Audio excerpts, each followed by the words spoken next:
Alright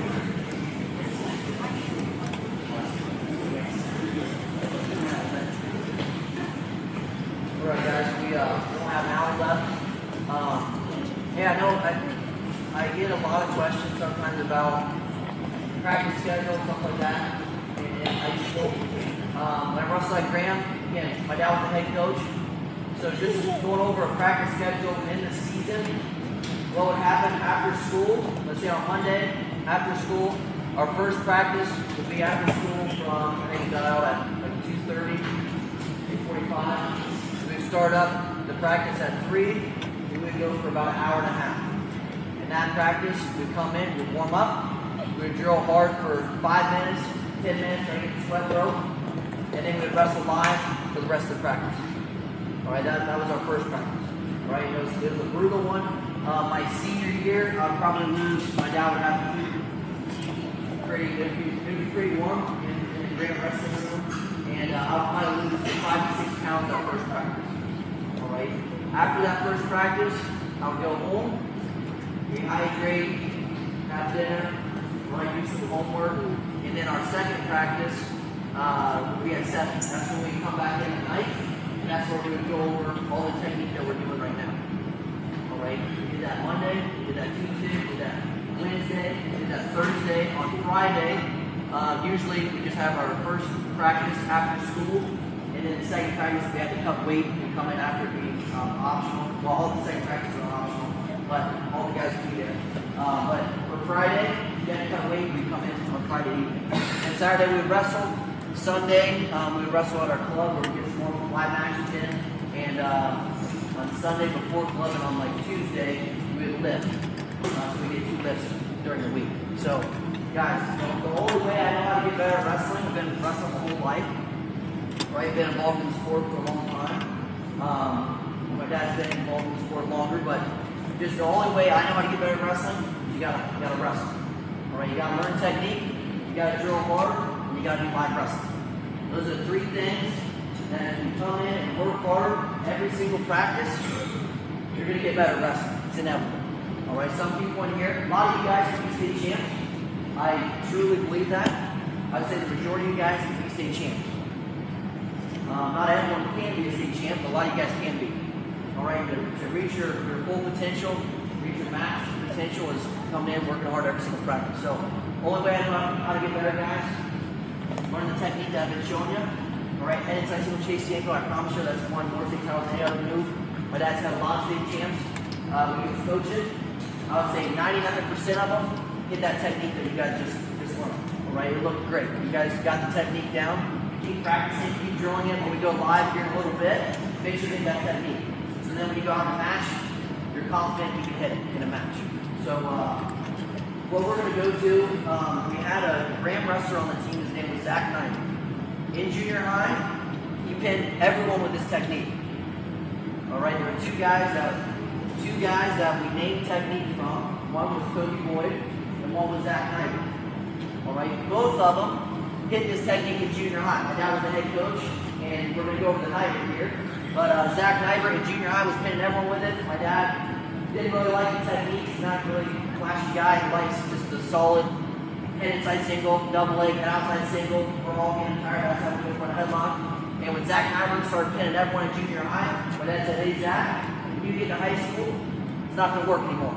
That's a junior high move." Well, guys, Zach Nyberg in high school, he pinned everyone with this technique. And his junior year, in the state finals, I don't know if you guys know Cody Garbrandt. You guys watched the UFC. Cody Garbrandt wrestled at Claymont in Ohio. He was ranked number 1 in the state. Zach Nyberg was ranked number 2. They met in the state finals. Zach Nyberg's junior year, Cody Garbrandt beat him. Exactly 1 year later, Zach Nyberg from Graham, he's a senior, versus Cody Garbrandt in the state finals again. This time, guys, first period, I think it was a minute, 20 seconds, 30 seconds on the clock. Cody Garbrandt gets a head inside single on Zach Nyberg. Zach Nyberg did this move to pin Cody Garbrandt in the state finals, and that's how he won the state title. Ever since then, guys, since Nyberg pinned everyone, we started going to Nyberg. I know, did someone have a Matt Ramos t-shirt on?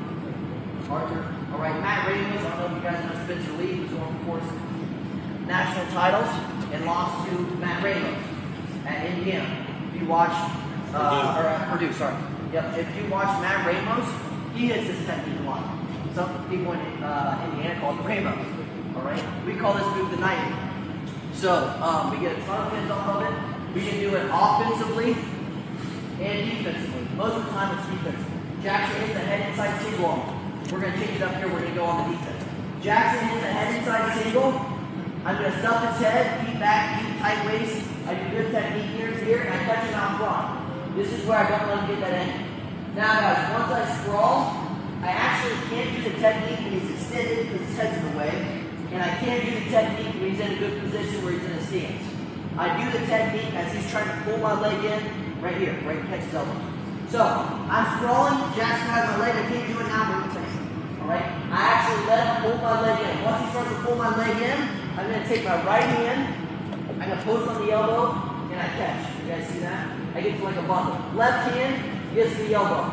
Once I catch this elbow, I keep it the entire time until the ref slaps the mat or I lose the position. So I keep the elbow.